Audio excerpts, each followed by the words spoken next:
Welcome back to the Unforced Error for the final time, for a while anyway. We're here this evening on the Monday after finals weekend to recap the women's and men's final of the Australian Open and look back briefly at the whole tournament and look ahead then to the future. We'll start off with the men's final. So we had two very contrasting finals, and from both sides, probably not the favourites, bar one on the women's side, to make it to the final, as in the 1 and 2 seeds were missing on the men's, and the number 1 seed was missing on the women's side. But two very different finals, compelling in their own ways, but nice to see kind of two different matchups make it to the latter stages of the tournament. So in the men's side then, Sinner beat Medvedev in 5 sets. Went 2 sets down, it was 3-6, 3-6, and he won the last three, 6-4, 6-4, 6-3. 3 hours and 44 minutes, a great game. Very tactically dominated.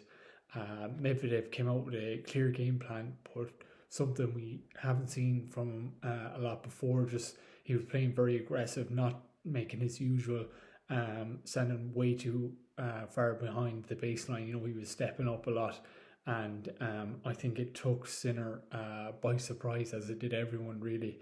But Medvedev had a lot of hours on his legs compared to Sinner and compared to anyone else in the tournament really. He's been through a few 5-setters to get there, the last one being against Zverev in the semi-final, and he wanted to make the point short, and it was working really, really well for 2 sets. He was in total control tactically. He was outsmarting Sinner, but just then in the middle of the 3rd set, the momentum slowly began to shift.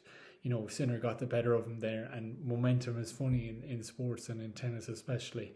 A 5-setter isn't as odd as you would think it is in Grand Slam tennis. And Sinner then was playing brilliant. Once he got a rhythm, and once he tried to figure out what Medvedev was doing, Medvedev was tiring naturally, of course. But once Sinner got a hold of his kind of famous flat forehand and the power he can generate off that, then his movement, and he started to see the game a lot better. When he was down 2 sets, there was no panic. There never is with Sinner anyway.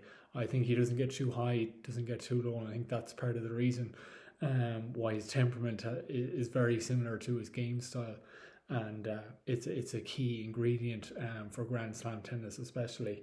The game was very tight in the end. Sinner only won one more point in the entire game than Medvedev, but it's about the key points that you win, of course, as well. And Medvedev had a very valiant effort, but for Italy, it's a historic win. For Sinner, it's his first Grand Slam, a huge achievement for him. Still very young, and a lot to be excited about for him in the future. He's been knocking on the door for a few years now, and his progression has been slow. I know he's a great team around him. But a word for Daniil Medvedev, a Herculean effort throughout the tournament.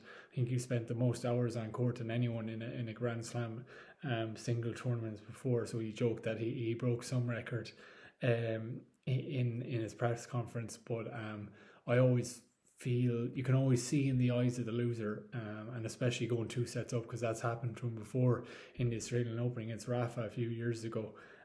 So it's a tough one to take, but he was he had great sportsmanship at the end. He spoke very well, as he always does, and seemed to have great perspective on life outside of tennis as well, and was speaking about his new attitude in the new year as well.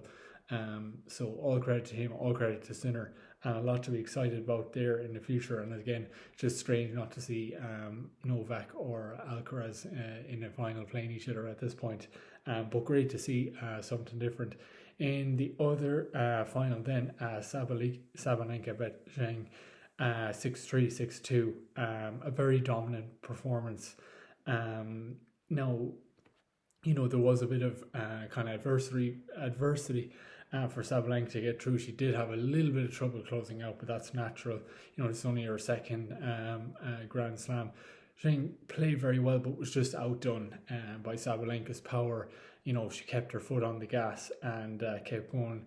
I think just talking about, it's hard to believe that 2 years ago Sabalenka had a bad case of the yips and was having an awful trouble with her game. It was much more erratic. She had less winners and less unforced errors than Zheng in this final, and to have said that against anyone 2 years ago would have been a huge surprise. So it just shows how her game has evolved, how she's learned to harness her power and use it in different ways. And once she's in full flow, when she's emotionally intact, she's pretty unstoppable. And it's remains to be seen the rest of the year on the different surfaces. So she won the Australian Open last year as well, beat Rybakina in a much longer, much tighter final. But it remains to be seen how she can fare out through the rest of the year. Zheng played some great tennis while she was dominated. It was her first major final. It's tough. There's a lot to handle, but she did show signs that if she can kind of figure out a few things, another few years of development, that she can play with the best. Especially her serve out wide was giving her a lot of success. And she's not the tallest, especially compared to Sabalenka, but can generate so much power off that serve, and she can put a bit of spin on it that it just kind of kicks out, and Sabalenka couldn't get near some of them. And she was great angles with her forehand, was able to kind of bend it around the net a few times, and if she can learn to hit those 3 or 4 times per game, she's not going to have many problems. So an exciting future for her. Can she learn from this? A tough loss. She was really beaten well, you have to say it, but she was beaten by a great player, and it just shows Sabalenka's had to learn to win in different ways. While she still has some of the same tendencies, she looks, her style of game is much different than it was 2 years ago. So that's it for the Australian Open. Another major over. I always find the Monday after the majors quite tough because you're so used to being wired by all the results and staying up and watching tennis, and all of a sudden there's nothing. But we've got the Indian Wells and Miami coming soon. Then we've got the French Open, of course, Wimbledon and the Olympics and so on and so forth. So it never really stops. But yeah, a great tournament. The quality was so high. Interesting to see, how the year progresses. For a lot of the upsets, a lot of the top players got knocked out early. So it's going to be interesting to see how the rest of the year pans out. So thanks a million as always if you're listening, and we'll chat to you soon. Thanks a million.